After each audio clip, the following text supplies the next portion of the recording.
تو اس کے اوپر امپلیمنٹیشن نہیں ہوتی. ہمارے آئین میں بھی ایک خامی ہے, تھوڑی سی خامی یہ ہے کہ آپ نے 2 آرٹیکل کا ذکر کیا. ایک آرٹیکل جو 25A ہے, 25A, جو تعلیم کی بات کرتا ہے, وہ تو بالکل بنیادی حقوق ہیں اور اس کے لیے آپ عدالت جا سکتے ہیں, اور عدالت اگر اس کے اوپر پابند ہے کہ عدالت اس کے اوپر آرڈر فرمائے اگر وہ آپ کو حقوق نہیں مل رہے. لیکن یہ جو آرٹیکل 38 ہے یہ پرنسپل آف پالیسی میں آتا ہے, یعنی کہ یہ بنیادی حقوق نہیں ہیں, اس کو عدالت میں جا کے آپ انفورس نہیں کر سکتے. یہ صرف ثواب دید ہے جو حکومت وقت ہے اس کے اوپر ڈیپینڈ کرتا ہے کہ وہ پالیسی کو فالو کرے یا نہ کرے, اس کی پابندی کرے یا نہ کرے. اس وجہ سے میرا خیال ہے کہ یہ جب آتی ہیں جماعتیں اور حکومت بناتی ہیں تو یہ اس طبقے کو جو اس کی ضروریات ہیں اور اس کی جو بیسک نیسیسٹیز ہیں اس کو وہ پھر سائڈ پہ کر دی جاتی ہیں کیونکہ وہ بنیادی حقوق میں نہیں ہوتی. میرا خیال ہے وقت آ گیا ہے کہ جس طرح باقی ممالک میں ہے اس کا بھی کسی نہ کسی طریقے سے رائٹ آف لائف کے ذریعے اس کو بھی بنیادی حقوق میں شامل کیا جائے تاکہ کم از کم منیمم جو حق ہے لیبر کا وہ تو ملے. لیکن اس کے علاوہ ایک اور بات بھی رانا صاحب نے درست فرمائی کہ ایک زمانہ تھا کہ ٹریڈ یونینز جو تھیں وہ بڑی مضبوط تھیں اور اپنے حقوق کے لیے وہ لڑ سکتی تھیں, لیکن آہستہ آہستہ ہم نے دیکھا کہ وہ کمزور ہوتی گئیں اور اب وہ ان کے وہ حقوق نہیں رہے جو پہلے ہوتے تھے. تو ان کو بھی مضبوط کرنے کی ضرورت ہے, ان میں بھی ایجوکیشن کرنے کی ضرورت ہے کہ آپ کے حق کیا ہیں, کیونکہ قانون کے تحت ٹریڈ یونینز لیبر کے بحاف پہ حکومت وقت سے لڑ سکتی ہیں. اچھا, اب تھوڑا سا میں آپ کو بتانا چاہتا ہوں کہ اس وقت پاکستان میں جو مزدور طبقہ ہے اس کی کم از کم تنخواہ 32,000 روپے ہونی چاہیے, لیکن کیا یہ 32,000 روپیہ ملتے ہیں مہینے کے؟ ذرا ایک چھوٹی سی میں آپ کو رپورٹ دکھانا چاہتا ہوں. اسلام آباد کی سڑکوں کے اطراف بیٹھے مزدوروں میں بڑی تعداد خیبر پختونخوا سے روزی روٹی کمانے کے خواب سجائے وفاقی دارالحکومت آتے ہیں. کبھی مزدوری ملتی ہے کبھی نہیں, دہاڑی لگتی ہے تو گھر کا چولہا جلتا ہے. 25,000 بھی نہیں کما سکتے, زیادہ ہوگا 10-15,000 ہو جاتے, اس میں ادھر ہوٹل کا اپنا خرچہ بھی ہوتے ہے, گھر میں بھی بھیجنا ہوتے. پاکستان ادارہ شماریات کے مطابق ملک میں لیبر فورس کی تعداد 7 کروڑ 17 لاکھ ہے, جس میں 28% تربیت یافتہ اور 72% غیر تربیت یافتہ یعنی دہاڑی دار مزدور شامل ہیں. مزدور کی کم سے کم تنخواہ 32,000 روپے مقرر ہے, لیکن یہ محنت کش اس اجرت سے بھی محروم ہیں. 32,000 کیا تو ادھر اس کے آدھا بھی نہیں ملتا ہے. ہمارا یہ حق ہے کہ ہمارا تعلیم بچوں کو مل جائے اور ہم بھی اس سے بھیک نہیں مانگ رہے, یہ ہمارا حق ہے. ان محنت کشوں کا مسکن کھلے آسمان تلے یہی فٹ پاتھ ہیں. ان کا مطالبہ ہے کہ حکومت تعلیم و صحت کے آئینی حق اور اجرت میں مہنگائی کے تناسب سے اضافہ کر کے ان کی مشکلات کم کرے. کیمرامین سلمان حیدر کے ساتھ راشدہ شعیب, کیپٹل ٹاک, اسلام آباد. جی رانا ثناءاللہ صاحب, جو مزدور ہیں وہ کہتے ہیں جی کہ ہمیں 32,000 روپیہ ماہانہ تو نہیں ملتا, 15-20,000 روپیہ ماہانہ ملتا ہے. آپ نہیں سمجھتے کہ جو مزدور طبقے کے حقوق ہیں ان کے تحفظ کے لیے جو پولیٹیکل پارٹیز ہیں ان کو کم از کم اس معاملے پہ ایک دوسرے سے بات چیت کرنی چاہیے اور مشترکہ حکمت عملی بنانی چاہیے؟ جی بالکل درست ہے, ایسا ہونا چاہیے بالکل. اور مزدور کو جو کم از کم ریٹ کم سے کم تنخواہ جو ہے وہ مقرر کی جاتی ہے تو وہ بالکل اس کا حق ہے, بنیادی حق ہے, اس کو ملنا چاہیے. لیکن اس میں میں سمجھتا ہوں کہ مزدور تنظیمیں جو ہیں, خاص طور پہ میرا خیال ہے کہ جو فیکٹری مزدور ہے اس حد تک تو اس کے اوپر جو ہے وہ کافی حد تک عمل ہو جاتا ہے. لیکن مزدور تنظیمیں جو ہیں ان کو اس میں بڑا مؤثر رول جو ہے وہ ادا کرنا چاہیے اور اس بارے میں جو ہے وہ اپنے حقوق کے تحفظ کے لیے ایک متحرک جو ہے وہ رول ان کا جو ہے وہ کافی جو ہے وہ بہتری لا سکتا ہے. لیکن جو دیہڑی دار ہے نا, جسے دیہڑی کا مزدور کہتے ہیں, یہ دراصل ان کا جو ہے وہ بہت استحصال ہوتا ہے کہ ان کو اول تو دیہڑی ملتی نہیں ہے, اگر ملے تو وہ کم ملتی ہے. تو اس طرح سے جو ہے یہ حالات اوورآل, اب فیکٹریوں کے حالات بھی یہ ہیں کہ فیکٹریاں جو ہیں وہ ملک کی جو اوورآل جو معاشی صورتحال ہے تو اس کے پیش نظر فیکٹریز بند ہو جاتی ہیں, مزدور جو ہے وہ بے روزگار ہو جاتے ہیں. تو اس لیے اس وقت اس میں کوئی شک نہیں ہے کہ عام آدمی کے لیے اور خاص طور پہ مزدور کے لیے جو ہے وہ حالات کافی مشکل ہیں. اچھا, اب رانا صاحب یہ بتائیں کہ تھوڑے دن پہلے اسحاق ڈار صاحب کو ڈپٹی پرائم منسٹر بنایا گیا ہے اور اب آپ کو وزیر اعظم کا مشیر برائے سیاسی اور عوامی امور بنا دیا گیا، تو یہ دونوں اپوائنٹمنٹس میں ان کی کوئی خاص وجہ ہے؟ کیا آنے والے دنوں میں نواز شریف صاحب کو مسلم لیگ نون کا صدر بھی بنایا جا رہا ہے؟ نہیں، اس میں کوئی خاص وجہ نہیں ہے. گورنمنٹ جو ہے وہ فارمیشن کے مرحلے میں ہے، تو کیبنٹ میرا خیال ہے کہ ابھی تک بھی جو ہے وہ مکمل نہیں ہے، اور اس میں مزید تقرریاں جو ہیں وہ ہو سکتی ہیں آنے والے دنوں میں. اسحاق ڈار صاحب کا جو معاملہ ہے، کیونکہ پارٹی کے اندر بھی اور حکومت میں بھی یہ ایک احساس موجود تھا کہ جو صورتحال ان کے بارے میں ایک اس کی حقیقت تو نہیں ہے، لیکن بہرحال سیاسی طور پہ ایک جو بات پراپیگنڈے کے طور پہ بھی ہو رہی ہو، تو اس کو بھی بعض اوقات جو ہے وہ ایڈریس کرنا جو ہے وہ ضروری ہوتا ہے. تو اس لیے ان کو ذرا رسپیکٹ اور آنر دینے والی بات ہے. باقی آپ کے علم میں ہی ہے کہ نائب یا ڈپٹی وزیر اعظم کا کوئی ایکسٹرا کوئی پاورز تو نہیں ہوتے تو وہ بھی وزیر ہی ہے، تو اس لیے کوئی خاص وجہ نہیں ہے. باقی جہاں تک میاں نواز شریف صاحب کا معاملہ ہے، کیونکہ ان کو ایک بہت ہی غلط طریقے سے 2017 میں جو ہے وہ پارٹی عہدے سے علیحدہ کیا گیا تھا، تو یہ سوچ پارٹی ورکر کے پارٹی کی تنظیموں کے اندر جو ہے وہ موجود ہے کہ اب جب کہ وہ ساری چیزیں ختم ہو گئی ہیں، وہ فیصلے سارے جو ہے وہ ٹرن ڈاؤن ہو گئے ہیں، اور میاں صاحب اس بارے میں جو ہے وہ سرخرو ٹھہرے ہیں، تو اب ان کو جو ہے وہ واپس جو ہے وہ پاکستان مسلم لیگ نون کے صدر کے عہدے پہ لایا جائے. تو اس سلسلے میں پنجاب چیپٹر نے جو ہے وہ ایک قرارداد پاس کی ہے. اگر میاں صاحب نے اس کو ایکسیپٹ کر لیا تو پھر ایسا ہو جائے گا. پھر اس سلسلے میں مرکزی کونسل کا جو آمدہ اجلاس ہے تو اس میں یہ فیصلہ متوقع ہے. اچھا علی ظفر صاحب، آپ کا کیا خیال ہے قانونی لحاظ سے بھی اور سیاسی لحاظ سے بھی کہ جو نواز شریف صاحب کو 2017 میں جو ڈسکوالیفائی کیا گیا تھا، پھر ان کو پارٹی کی صدارت سے بھی علیحدہ کیا گیا، کیا وہ غلط تھا؟ کیونکہ اس کے بعد پھر یہی کام آپ کی پارٹی کے بانی چیئرمین عمران خان صاحب کے ساتھ بھی ہوا ہے. دیکھیں، جہاں تک تو فیصلہ ہوا تھا پہلے، وہ اب چونکہ سپریم کورٹ نے اس کو دیکھ کے تو کیا ہے مزید فیصلے اس کے اوپر، تو جو فیصلہ ہے سپریم کورٹ کا درست ہوگا.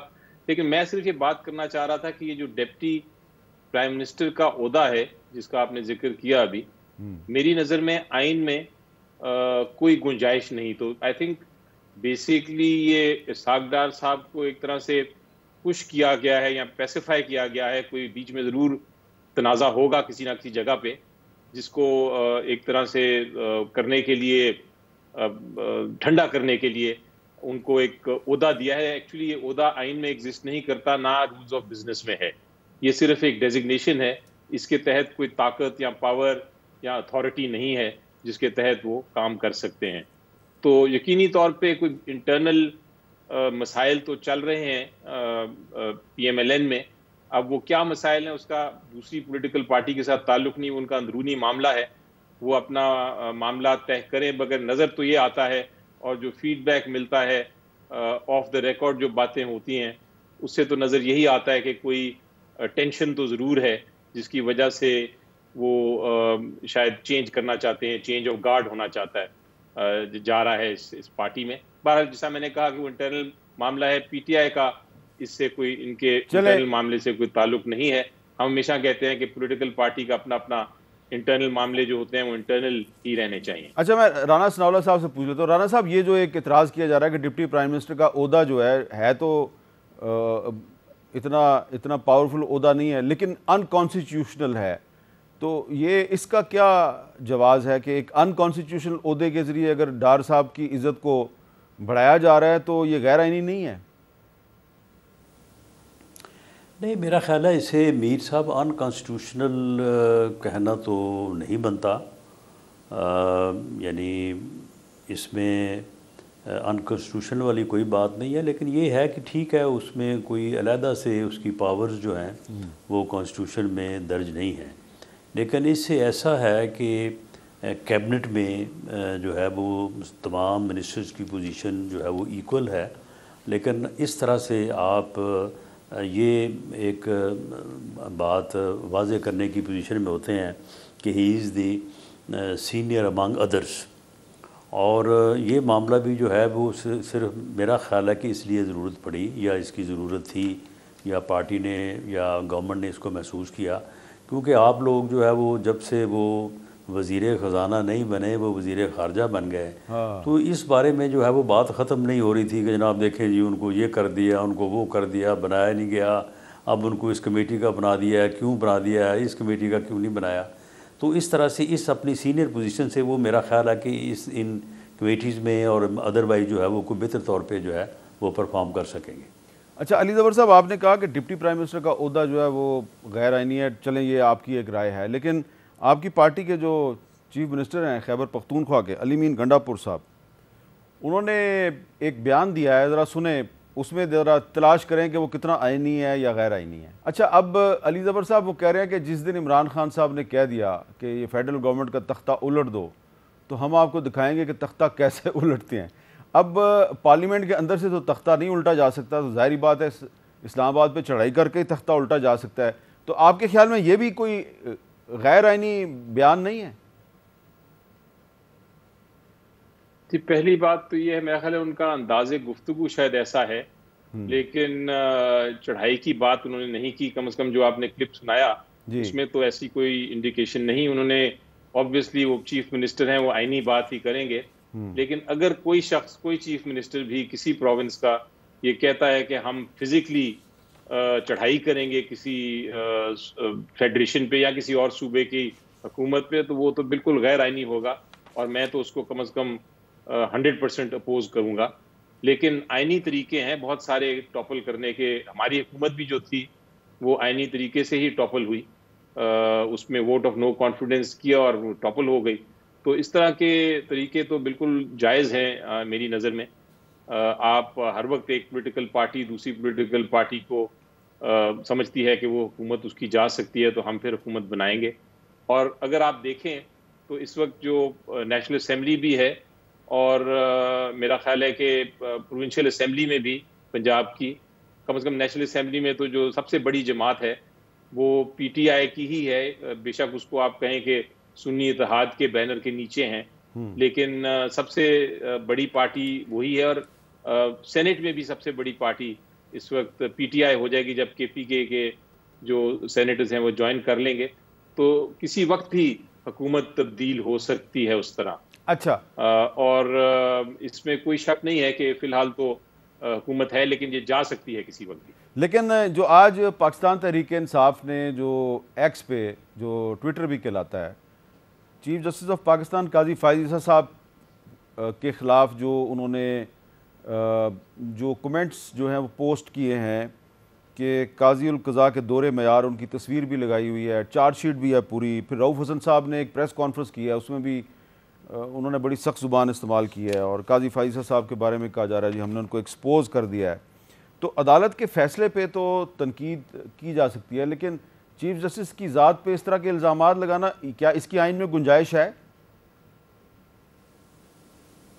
جی دیکھیں، آئین بڑا واضح ہے اس کے بارے میں، اور آپ کے پروگرام پہ بھی اور باقی پروگرامز پہ بھی میں بڑا کلیئرلی یہ موقف لے چکا ہوں، اور وہ یہ ہے کہ آپ بالکل اوپنلی تنقید کر سکتے ہیں ججمنٹ پہ، فیصلے پہ، بالکل آپ اس کو کمپلیٹلی فری ہیں، آپ کے اوپر کوئی قدغن نہیں ہے۔ اور آپ کو یاد ہے جب سمبل والا کیس آیا تھا تو میں نے آپ کے پروگرام پہ اس کو، اور بلکہ میں نے نیوز میں آرٹیکل بھی لکھا تھا جو شائع ہوا تھا، جس میں باقاعدہ طور پہ میں نے ایک ایک پوائنٹ کو ڈسکس کر کے کہا تھا کہ بالکل غلط فیصلہ ہے، اور بہت سارے لوگوں نے، آپ نے بھی بات کی تھی۔ لیکن جہاں تک جج کی ذات کی بات ہوتی ہے، وہ اس کی گنجائش نہیں ہمارے آئین میں اور قانون میں۔ اگر ہم یہ کرتے ہیں، اگر ہم جج کو ڈائریکٹ اٹیک کریں گے، جو کہ حال میں آپ نے دیکھا کہ ہر پولیٹیکل پارٹی اٹیک کر رہی ہے، ججز کو بائی نیم اٹیک کر رہی ہے اور ذاتیات پہ اتر جاتی ہے، تو اگر ایسی کوئی بات ہے تو یہ پھر غیر قانونی ہوگی، اور اس پہ ایکشن لیا جا سکتا ہے اگر عدالت چاہے۔ جی مجھے یاد ہے کہ جب یہ الیکشن کا کیس تھا، اور الیکشن کا کیس میں لڑ کے باہر نکلا تھا سپریم کورٹ سے، اور کورٹ نے کہا تھا کہ آپ اپریل میں اس کا فیصلہ، اس کا الیکشن کرائیں، اپریل 2023 میں الیکشن ہوگا، تو اس کے بعد امیڈیٹلی پولیٹیکل پارٹیز نے باہر دھرنے دیے تھے اور بڑی بڑی باتیں ہوئی تھیں. سپریم کورٹ سے باہر نکلنا بڑا مشکل ہو گیا تھا اور ڈائریکٹ اٹیک ہو رہا تھا اس وقت کے چیف جسٹس اور اس وقت کے بینچ کے خلاف، اور نام لے کے ہو رہا تھا، ان کی ذات پہ ہو رہا تھا، نہ صرف ججمنٹ پہ، بلکہ ان کو کہا جا رہا تھا کہ وہ مکس اپ ہو گئے ہیں اور وہ بائس ہیں اور وغیرہ وغیرہ. تو یہ باتیں میرا خیال ہے رکنی چاہیے، ختم ہونی چاہیے. یہ ہر پولیٹیکل پارٹی کر رہی ہے اور اس کو آپ بے شک انٹلیکچولی اٹیک کریں، آپ اس کو، مثلا میں آپ کو جو بات کرنا چاہوں گا میں کر سکتا ہوں کہ بہت سارے ایسے کیسز ہیں جو کہ لگنے چاہیے سپریم کورٹ میں، وہ بڑے امپورٹنٹ اور اہم سیاسی کیسز ہیں، ان پہ فیصلے ہونے چاہیے جس طرح باقی کیسوں میں ہو رہے ہیں. تو اس حد تک آپ تنقید کر سکتے ہیں کہ یہ کیسز کیوں نہیں لگ رہے، لیکن میرے خیال ہے اس سے بیونڈ نہیں جانا چاہیے. اچھا، ایسا لگتا ہے کہ کوئی بھی پولیٹیکل پارٹی جب اپنی مرضی کا فیصلہ حاصل نہیں کر پاتی کورٹ سے، تنقید شروع کر دیتی ہے اور عدلیہ کو فتح کرنے کی کوشش ہو رہی ہے. اس پہ رانا ثناءاللہ صاحب سے بات کرتے ہیں ایک وقفے کے.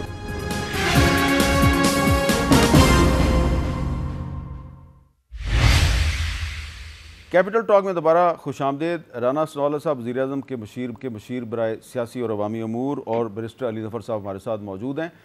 رانا ثناءاللہ صاحب، ہم دیکھ رہے ہیں کہ اسلام آباد ہائی کورٹ کے 6 ججز جنہوں نے اپنے معاملات میں کچھ ریاستی اداروں کی مداخلت پہ خطوط وغیرہ لکھے، ان پر مسلم لیگ نون تنقید کرتی ہے اور تحریک انصاف ان کی حمایت کرتی ہے. اور جو چیف جسٹس آف پاکستان ہے جسٹس قاضی فائز عیسیٰ صاحب، ان پر تحریک انصاف تنقید کرتی ہے اور مسلم لیگ نون ان کی حمایت کرتی ہے. تو یہ جو اپنی اپنی پسند کے جج کی تعریف اور اس پہ تنقید ہے، کیا اس سے یہ نہیں لگتا کہ سیاسی جماعتیں دراصل عدلیہ کو فتح کرنے کی کوشش کر رہی ہیں؟ دیکھیں، اس میں یہ تصور جو ہے، یہ آپ بالکل یہ رائے قائم کی جا سکتی ہے.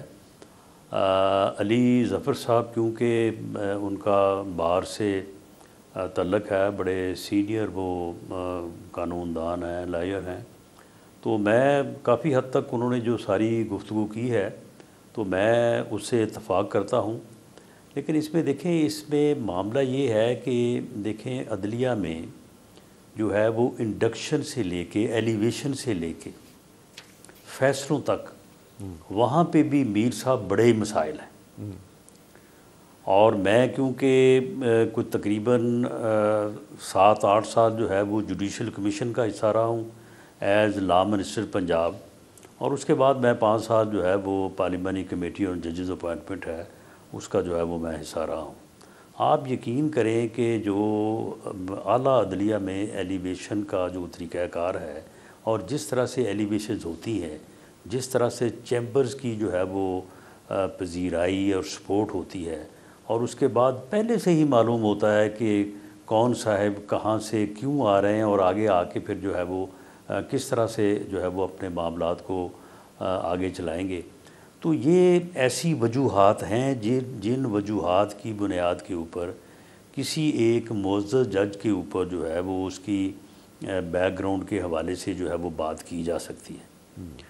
اور پھر فیصلوں میں بھی بعض اوقات جس طرح سے علی ظفر صاحب نے بھی 1-2 حوالے دیے ہیں، تو اس میں بھی کچھ چیزیں ایسی ہیں کہ ان کے اوپر بھی جو ہے وہ اعتراض جو ہے وہ ہو سکتا ہے.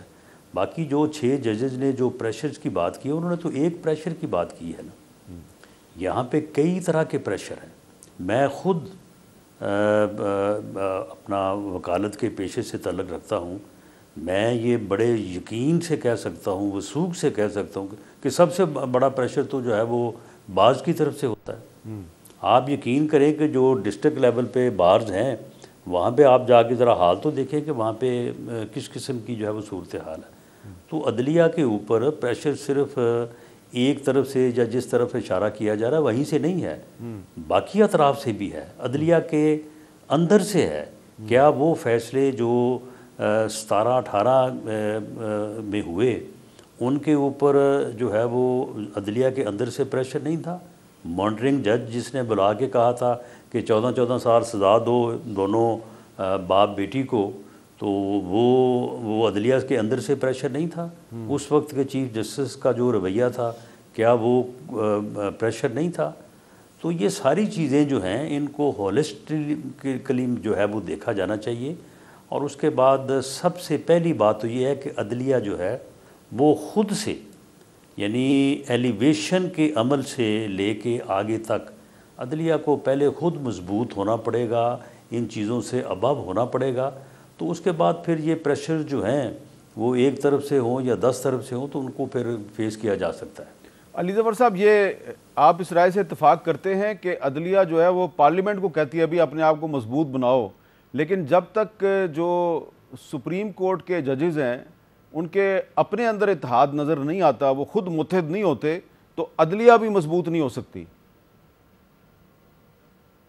ہاں امیر صاحب، یہ جو 6 ججز نے جو خط لکھا یہ ایک بڑا سینسٹیو اور بڑا حساس قسم کا معاملہ ہے اور بہت اہم ہے.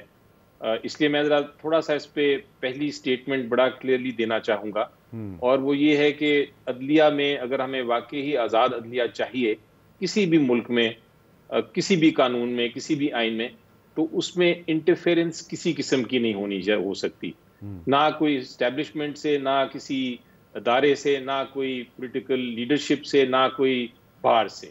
یہ تو آئیڈیل سچویشن ہے. لیکن ہماری اگر آپ تاریخ دیکھیں تو حال ہی کی تاریخ دیکھ لیں، آپ بھٹو صاحب کے کیس پہ اٹھا لیں، وہ جج صاحبان نے خود لکھا اپنی کتابوں میں کہ ہمارے اوپر کیا پریشر تھے. وہ ریٹن ہسٹری ہے، اس میں کوئی گنجائش نہیں کہ وہ انٹرفیرنس کہاں سے آ رہی تھی اس وقت جو بھٹو صاحب کو وہ سزا دی گئی، سزائے موت دی گئی. وہ اور اس کے بعد پھر آپ اگزامپل لے لیں، یہ کوئی نئی بات نہیں، اگزامپل لے لیں جو نواز شریف صاحب کے زمانے میں جب بے نظیر بھٹو صاحبہ کے خلاف کیس چل رہا تھا تو لا منسٹر نے کس طرح انفلوئنس کرنے کی کوشش کی اس وقت کے، یا جو اس وقت کے چیف منسٹر تھے انہوں نے کس طرح انٹرفیرنس کرنے کی کوشش کی اور کورٹس کو کہا کہ آپ سزا دلوائیں. یا آپ وہ اگزامپل دیکھ لیں جب فزیکلی سپریم کورٹ کے اوپر اٹیک ہو گیا تھا، آپ کو وہ بھی یاد ہوگا وقت جب سپریم کورٹ کے اوپر اٹیک کیا گیا تھا ایک پولیٹیکل جماعت سے. تو یہ انٹرفیرنسز ہماری ہوتی رہی ہیں، لیکن اب اللہ کا شکر ہے کہ ایک وقت آ گیا ہے جب سارے ہائی کورٹس نے یہ کہا ہے کہ ہمیں واقعی ہمارے ساتھ ایک خاص قسم کی انٹرفیرنس ہو رہی ہے. طریقہ کار اب یہ ہے دونوں طرف سے، میرا خیال ہے چیف جسٹس صاحب نے بھی جو ریمارک دیے درست ہیں. چیف جسٹس قاضی فائز صاحب نے ریمارک پاس کیا کہ ججز کو پریشر لینا چاہیے، اور ہماری تاریخ میں ججز پریشر لیتے رہے ہیں اس قسم کے اور برداشت کرتے رہے ہیں اور فیصلے کچھ غلط کچھ صحیح کرتے رہے ہیں، تو وہ بھی ٹھیک کہہ رہے ہیں. لیکن دوسری طرف سے منصور علی شاہ صاحب بھی ٹھیک کہہ رہے ہیں، ان کی آبزرویشن بھی درست ہے جب وہ کہتے ہیں کہ کم از کم چلیں ماضی میں جو ہوا وہ ہوا، اب چونکہ یہ میٹر آ گیا ہے تو کوئی ایسا ہم کوڈ آف کانڈکٹ بنائیں کہ یہ منیمائز ہو جائے. اس کو ختم تو نہیں کیا جا سکے گا جب تک پورا معاشرہ کھڑا نہ ہو جائے، لیکن منیمائز ہو جائے. بالکل ٹھیک کہہ رہے ہیں. کہ اب سپریم کورٹ دیکھ رہا ہے، مجھے امید ہے کہ کم از کم کوئی کوڈ آف کانڈکٹ مستقبل کے لیے تو ایسا طے ہو جانا چاہیے. ہاں یہ میرا خیال ہے کہ آپ درست کہہ رہے ہیں، کچھ نہ کچھ تو سپریم کورٹ کو کوڈ آف کنڈکٹ بنانا پڑے گا کہ عدلیہ کو کوئی بھی ادارہ، کوئی بھی اسٹیٹ ایکٹر یا نان اسٹیٹ ایکٹر کسی بھی طریقے سے بلیک میل نہ کر سکے، پریشرائز نہ کر سکے. ایک وقفہ، اور وقفے کے بعد رانا ثناءاللہ صاحب سے پوچھتے ہیں کہ مولانا فضل الرحمان صاحب نے ملین مارچ اناؤنس کر دیے ہیں، یہ مارچ وہ کر کس کے خلاف رہے ہیں؟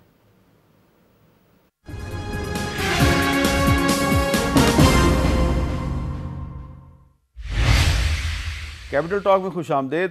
رانا ثناءاللہ صاحب ہمارے ساتھ موجود ہیں، وزیر اعظم کے مشیر برائے سیاسی اور عوامی امور، اور ان کے ایک سابق اتحادی پی ڈی ایم کے سابق سربراہ مولانا فضل الرحمان صاحب کیا کہہ رہے ہیں شہباز شریف صاحب کے بارے میں. پتہ نہیں کیوں کہہ رہے ہیں، لیکن ذرا سنیں وہ کیا کہہ رہے ہیں. شکایت کر رہے تھے ہمارے اویس نورانی صاحب، اور بیچارے نے خواہ شہباز شریف کو ڈانٹ دیا.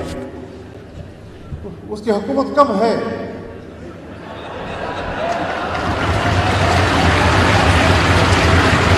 حکومت جس کی ہے ان کی بات نہیں چاہیے، اور ان کی بات اب کرنی پڑے گی ہمیں. اچھا رانا ثناءاللہ صاحب، مولانا فضل الرحمان صاحب کہہ رہے ہیں کہ شہباز شریف صاحب کو شکوہ شکایت کیوں کرتے ہو، ان کی حکومت نہیں ہے, حکومت تو کسی اور کی ہے, بات کرنی ہے تو ان کی کرو. آپ بھی سمجھ گئے وہ کس طرف اشارہ کر رہے ہیں. یہ تاثر کیوں پھیلا رہے ہیں مولانا فضل الرحمان صاحب؟ ان کی ناراضگی ابھی تک آپ سے دور نہیں ہو رہی؟ دیکھیں مولانا صاحب کی ناراضگی ہم بالکل دور کرنے کی بھرپور جو ہے وہ کوشش کریں گے, لیکن ان کی جو ناراضگی ہے وہ انہوں نے پنجاب میں تو بہت کم انہوں نے جو ہے وہ الیکشن میں حصہ لیا. ان کے زیادہ تر امیدوار جو ہے وہ KPK میں تھے, بلوچستان میں تھے. تو ان کا یہ موقف, ان کا یہ گلہ ہے کہ ان الیکشنز میں KPK میں اور بلوچستان میں بڑی دھاندلی ہوئی ہے اور ان کے ساتھ جو ہے وہ بڑی زیادتی ہوئی ہے. تو اس بارے میں ہمارا بھی جو ہے وہ ان سے ملتا جلتا ہی خیال ہے, اور ہم سمجھتے ہیں کہ ان دونوں صوبوں میں بھی الیکشن میں کوئی اتنی زیادہ شفافیت جو ہے وہ نظر نہیں آ رہی. باقی جہاں تک حکومت کی وہ بات کر رہے ہیں تو کیونکہ وہ بھی کولیشن گورنمنٹ کا حصہ رہے ہیں تو انہیں یہ معلوم ہے کہ کولیشن گورنمنٹ جو ہے وہ کسی ایک جماعت کی تو نہیں ہوتی, اور وزیر اعظم بھی جو ہوتا ہے وہ بھی تمام سٹیک ہولڈرز کا اور جتنے بھی اس کولیشن میں پارٹی شامل ہوتی ہیں تو انہی کے متحد ہی جو ہے وہ کام کرتا ہے. تو اس لیے وہ درست کہہ رہے ہیں کہ یہ گلہ اگر کرنا ہے تو سبھی سے کرنا ہے, صرف میاں شہباز شریف صاحب سے نہیں کرنا, کہ وہ کیونکہ کولیشن گورنمنٹ کے سربراہ ہیں, وہ کوئی ایسا نہیں ہے کہ ان کی پارٹی کی گورنمنٹ ہے. اچھا علی زفر صاحب, یہ دیکھیں کہ مولانا فضل الرحمان صاحب کل کر رہے ہیں ملین مارچ کراچی میں, اور اس کے بعد وہ 9 مئی بڑا اہم دن ہے, اس دن وہ کر رہے ہیں پشاور میں ملین مارچ. تو ان کا ملین مارچ اگر پشاور میں ہو رہا ہے تو کس کے خلاف ہو رہا ہے؟ آپ کے خلاف ہو رہا ہے یا فیڈرل گورنمنٹ کے خلاف ہو رہا ہے؟ میرا خیال ہے ان کا جو مارچ ہے وہ اس فیڈرل گورنمنٹ کے خلاف ہی ہے, کیونکہ ان کی جو موقف ہے وہ یہی ہے کہ جو حکومت بنی ہے یہ جائز نہیں, اور حکومت کو ہٹانے کی ان کی پروٹیسٹ ہے. تو میرا خیال ہے کہ یہ خیبر پختونخوا کی حکومت کے خلاف نہیں ان کا جو مارچ ہے, اور وہ فیڈرل حکومت کے خلاف ہی ہے. مولانا صاحب سیاست کو بہت سمجھتے ہیں اور ان کو سامنے جو ہونے والا ہے وہ بھی نظر آتا ہے. تو میرا خیال ہے ان کو وہ دیکھ رہے ہیں کہ یہ حکومت جو ہے شاید یہ زیادہ دیر تک نہ رہ سکے, اور اس کے لیے انہوں نے پہلے سے ہی موومنٹ کا پلان بنا لیا ہے. تو میرا خیال ہے یہ ان کی سیاسی سوچ ہے, لیکن وہ بہتر جانتے ہیں, وہ زیادہ بہتر اس کو اپنی بتا سکیں گے کہ اب آپ کے پروگرام. اچھا رانا صاحب, آخر میں نے آپ سے ایک چیز پوچھنی ہے. وہ آپ نے ایک سٹیٹمنٹ دیا تھا کہ فیصل واڈا, محسن نقوی اور انوار اللہ کاکڑ ایک ہی قبیلے کے لوگ ہیں. تو فیصل واڈا صاحب نے اس کے جواب میں ایک بات کی ہے, میں نے کہا آخر میں ذرا وہ بھی پوچھ لوں. سنیں ذرا فیصل واڈا صاحب نے کیا کہا ہے. یہ آپ کا جو قبیلہ ہے اس کا نام کیا ہے, جس میں آپ ہیں, محسن نقوی صاحب ہیں, انوار اللہ کاکڑ صاحب ہیں, اور آپ کا جو کزن قبیلہ ہے اس میں وزیر خزانہ اورنگزیب صاحب ہیں. تو یہ لیکن میر صاحب سب سے پہلے تو یہ بڑا فیمس قبیلہ ہے, آزاد قبیلہ, اور اس کے اندر فیصلے بڑے جلدی ہو جاتے ہیں. اچھا. ہاں, دن دہاڑے ہوتے ہیں اور رات کے اندھیرے میں نہیں ہوتے, اور بڑے سخت بھی ہو جاتے ہیں کبھی کبھار. تو اس قبیلے کی بڑی ایک ریلیونس ہے. تو اس قبیلے کے ساتھ جتنا اچھا رہا جائے, اتنا جتنی عزت دی جائے وہ ڈبل عزت دیتے ہیں. رانا صاحب وہ کہہ رہے ہیں جی ہم آزاد قبیلہ ہیں اور ہمارے ساتھ اچھے رہیں گے تو ہم بھی آپ کے ساتھ اچھے رہیں گے. اور آج ان کے قبیلے کے ایک ممبر جو ہیں محسن نقوی صاحب, انہوں نے کراچی میں آصف زرداری صاحب کی MQM والوں سے ملاقات کروا دی ہے. تو آپ کا کیا خیال ہے کہ یہ جو کراچی میں جو ملاقات ہوئی ہے, آزاد قبیلے کے ایک ممبر اس میں موجود تھے, تو اس سے مسلم لیگ نون کو کوئی پرابلم تو نہیں ہوگی؟ نہیں, بالکل کوئی پرابلم نہیں ہوگی. دونوں ہمارے کولیشن پارٹنر ہیں, MQM بھی اور پیپلز پارٹی بھی, اور بالکل واڈا صاحب کی بات سے مجھے اتفاق ہے. انہوں نے اگر اپنے قبیلے کا نام آزاد قبیلہ رکھا ہے تو ہمیں اس کے اوپر کیا اعتراض ہو سکتا ہے. اور اس آزاد قبیلے میں یہ گنجائش بھی, صلاحیت بھی ہے کہ انہوں نے اس سے پہلے, آج نقوی صاحب نے اگر ملاقات کروائی ہے تو اس سے پہلے واڈا صاحب نے دونوں کی حمایت حاصل کی تھی. انہیں میری انفارمیشن کے مطابق ان کو MQM کے لوگوں نے بھی ووٹ کیا تھا اور انہیں پیپلز پارٹی کے لوگوں نے بھی ووٹ کیا تھا. تو آزاد قبیلہ نے جو ہے وہ پہلے بھی دونوں ہمارے کولیشن پارٹنرز کو جو ہے وہ اکٹھا کیا. تو میرا خیال ہے یہ اور بھی زیادہ بہتر ہے کہ ان کے جو دوسرے اختلافات ہیں کراچی کے حوالے سے، میرا خیال ہے کہ ان میں بھی اگر کوئی کمی لانے یا ان کے اوپر کوئی اتفاق رائے پیدا کرنے میں اگر وہ کامیاب ہو جائیں تو وفاق کے لیے اور وفاقی حکومت کے لیے یہ اور زیادہ آسانی ہوگی. بہت بہت شکریہ رانا ثناءاللہ، بہت شکریہ علی ظفر صاحب. اور آخر میں جو رانا ثناءاللہ صاحب نے کہا ہے کہ فیصل واڈا صاحب، محسن نقوی صاحب کا جو آزاد قبیلہ ہے یہ اس کے ساتھ ان کے معاملات بالکل صحیح چل رہے ہیں، اور اگر وہ مل کر ایم کیو ایم اور پیپلز پارٹی کے درمیان معاملات کو مزید اچھا کر دیتے ہیں تو اس کا آخر کار جو فیڈرل گورنمنٹ ہے اس کو بھی فائدہ ہے اور سندھ حکومت کو بھی فائدہ ہے. اجازت دیجیے، اللہ حافظ.